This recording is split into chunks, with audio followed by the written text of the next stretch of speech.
Hello people, welcome back to Momprenuer Diaries. In this channel we do a lot of home management videos, parenting videos, everything and all things house help and organizing. And today we are on our series of everything and all things house helps. We've been doing, we're still on the hiring process, like you've known the qualities to check out on and the first that we did. So today we are going to look at the important information you need to have from your nanny. So I'll just go straight to the point. So point number one is the identification card. Never ever hire a nanny without an identification card. Why am I saying this? This card has very important information that will help you even during the interview. You remember the qualities we talked about? One of them was somebody who is trustworthy. Trustworthy even with information about herself. So if you do not get an identification card from this person, let's say one of the information you get from the ID is the ID number, the serial number, and just a basic information of where this person comes from. Now you're interviewing this person and then you ask them about their age, for example. And then what they say in verbal interview and what their ID says about their age is different. What comes to your mind? Or where they say they come from and what is indicated in the identification card is different. You know, that is when you start realizing things are not adding up. So make sure that you always get an identification card of your nanny before hiring. Actually, during interviews, make sure you have the identification card. It is very important. And then I'll do a video also on how to verify the identification card later on.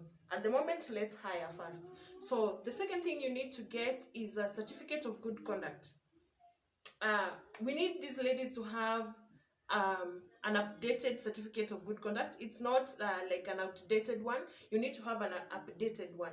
So make sure you'd rather spend that 1,000 shillings and just be sure that she has a good record with the government, like she does not have any criminal issues before and all that. You know, this is someone you're entrusting with your child, and a child is life, you know.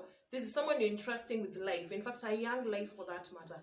So you'd rather spend that 1,000 shillings and just be okay with it. You know, the way you don't just park your car anywhere. You'd rather not live with your car than just go and park it anywhere. So it's the same way. You'd rather not just get a house help than just get any house help.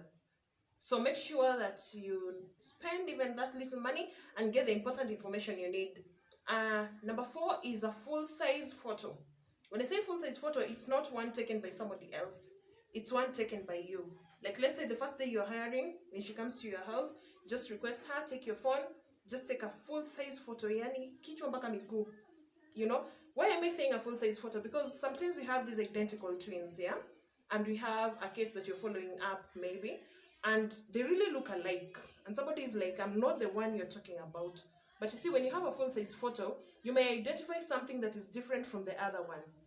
And then the 4th one, you need to have a passport-size photo also as well.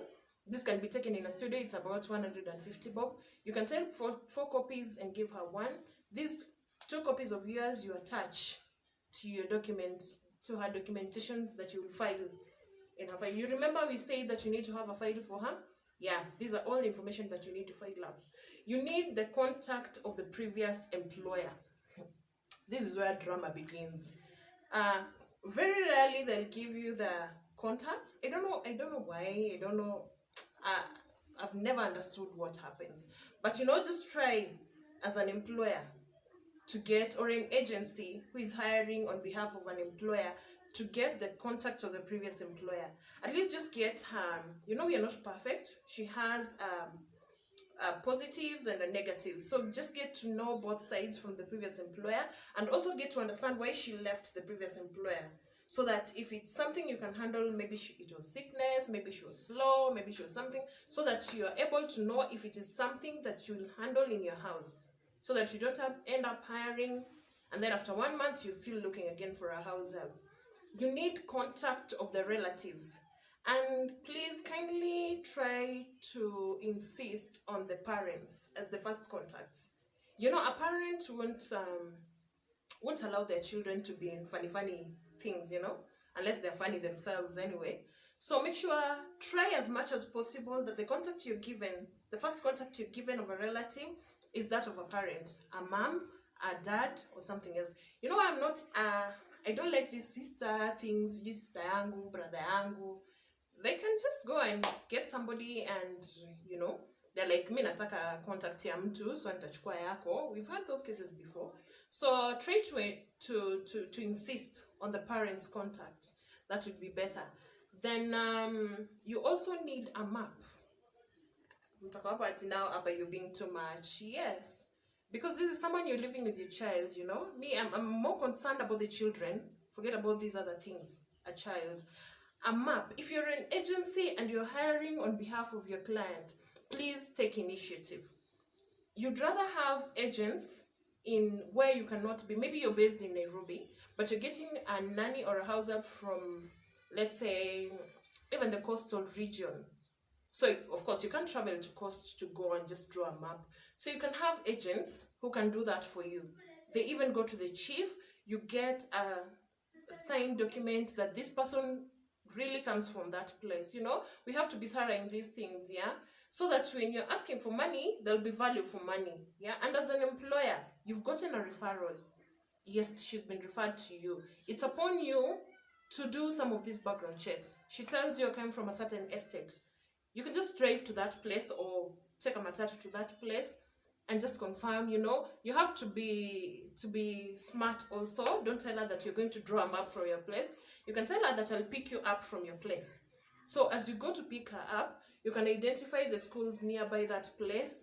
You can get the contact of the person you're picking her from, you know, so that in case of anything, you know where to start from. Especially if it's a referral, you know where to start from. If it's by an agency, of course, you'll be on their neck. But now if it was referred to you, let's say by your sister, your friend, you know, you want to go back and say, no. It's your personal responsibility to know who you're living with your child. So just take initiative, just try and make sure that you do your best when you're hiring. It's not, we're living in a very different world. Things have changed and people are just weird. So make sure you do your best to get the best for the person you're living with your child.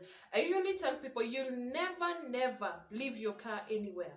Or the way you go and tip a waiter after she serves you for lunch, you know, use that cash to get something valuable out of it. Yeah, I'm not saying it's bad to tip them.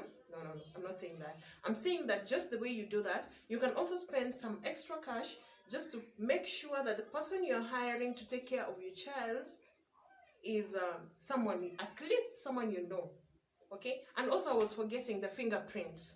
You can get their fingerprints from home. Just get a piece of paper and some ink and paste a little bit of ink on their fingers and stamp it on the document or behind the document, so that in case of any criminal issues or whatever, just go to CID with all that information and you'll be helped very fast. So thanks a lot, and I hope you subscribe to my channel. Please, there's a lot of more content coming up about, especially on all your questions, house helps. I'll be answering them in this series.